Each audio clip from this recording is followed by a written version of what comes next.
I'm the skeletons under your bed when there's no more room in your closet. I'm the last possible reality check before you dive headfirst into an attempted mass shooting, ending with only one fatality. I'm the acetone bath designed to absolve you of your major shortcomings if I don't dissolve you outright. I am the anomaly that arises when other anomalies get out of hand. You can call me Brandon, or Richard, or Rasmus, or Tony, or Aubrey, or even Graham, but Dead Palette is the name I have chosen to call myself. At this non-time, I have 4 stories of utter banality. We'll call this an average day.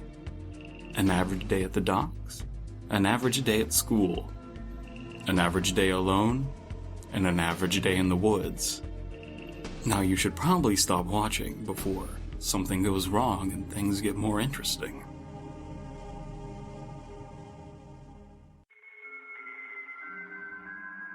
My grandmother grew up in the slums of Prohibition-era Chicago. Her and her family lived in a small house near the harbor, and one of her earliest memories was of a particularly hot summer, when seeking respite from the heat, she and her sister discovered a seldom used section of the boardwalk near an abandoned warehouse. Every night for several weeks, the 2 girls would make their way down to the docks and sit together on the edge of the pier as the sun went down. My grandmother vividly, and for a time fondly, recalled the feeling of seaweed between her toes as she and her sister dangled their feet into the murky water. It wasn't until years later that she returned to the pier and found that the warehouse had been demolished. Curious, she made an inquiry at the Department of Planning and Development. Apparently, the warehouse had been owned for a time by the mob, who was using it as a base of operations for a local prostitution racket. It had only been uncovered when an associate began disposing of rival hookers by fitting their feet with concrete shoes and dumping them into the harbor. Investigating officers had discovered nearly 24 bodies from the waters of a secluded pier nearby. How were the bodies discovered? A passing fisherman spotted some of the victims' hair floating near the surface of the water, like seaweed.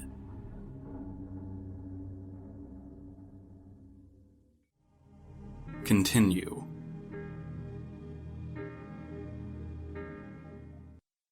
Today's movie day at school, and you know what that means. Popcorn.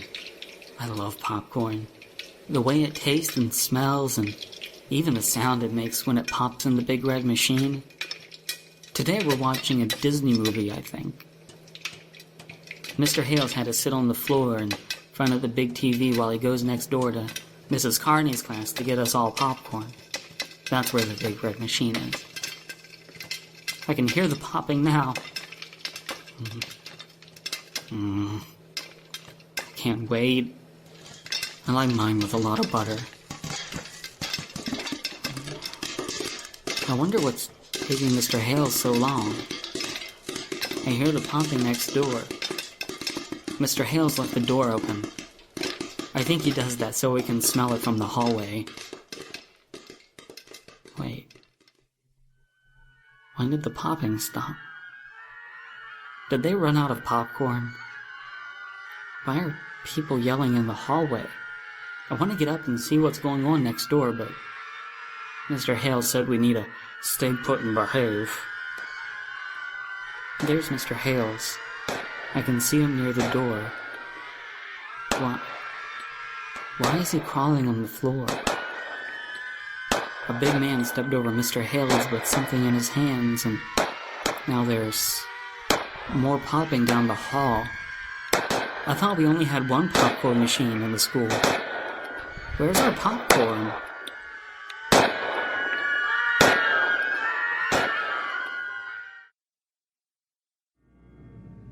Proceed.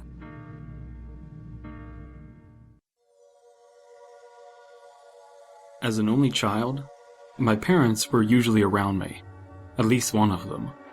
I was rarely ever left alone. However, that all changed when I turned 13, and they deemed me old enough to be left alone. To celebrate this, a few nights after my birthday, they decided to go out for the night. The first time they had done so in years without worrying about hiring a babysitter. They left me alone to play the video games I had received a few days prior, As soon as they shut the door, I made my way over to the fridge to polish off the remains of my birthday cake. On the door, waiting for me, was a sticky note written in rushed cursive handwriting. "Please wash the dishes before we get back. Mom, XX." I threw it in the trash can, shaking my head and wondering if this was the first of many sticky notes to come, and I looked at the dishes in the sink. I held up a large plate, already half submerged in soapy water, and inspecting it, I was disgusted at the baked-on grime. I dropped the filthy plate back into the sink. There was so much soap in the water that the basin was topped with a high layer of thick white suds. Not exactly raring to tackle the grime with a sponge yet, I decided it would be best if I left them to soak.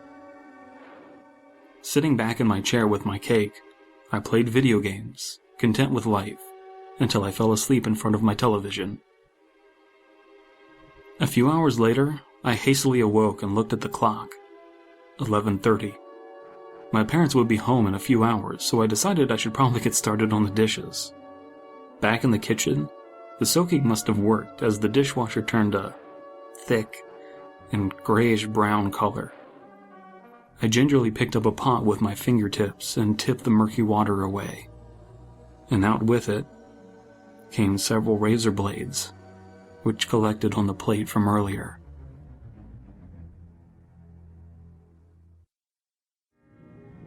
Kuwabara, Kuwabara.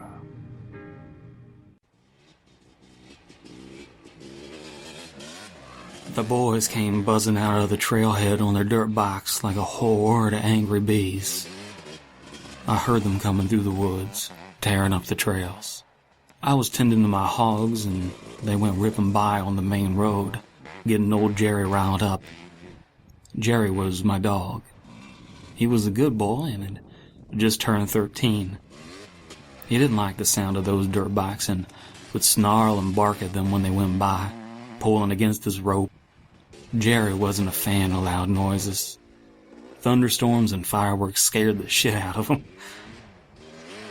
I called the sheriff on the boys a few times, but he told me there was nothing he could do unless they drive on my private property.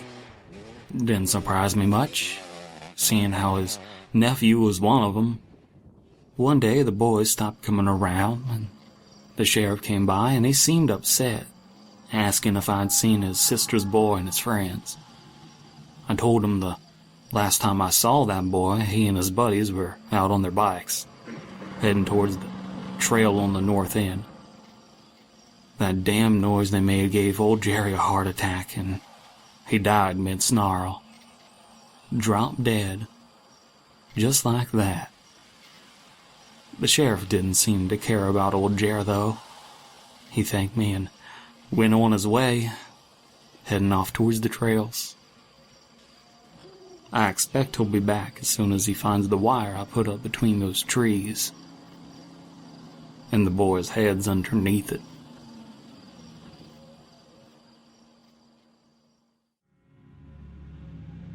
I hope you picked up on the moral of those stories. Seaweed is about how memories can be compressed by time, so live your life to the fullest. Carpe diem and all that, I guess. Popcorn is about confirmation bias. See, you only remember the times that the sound of popcorn turns out to be gunfire. It's usually just popcorn. Chores is about leaving children alone. See, if you coddle them, they'll grow up with massive victim complexes. And The Boys is about leaving your parents alone. See, if you leave their side, you'll end up headless. Nah, the real moral is that there's no average day for someone like myself and the writers of these stories.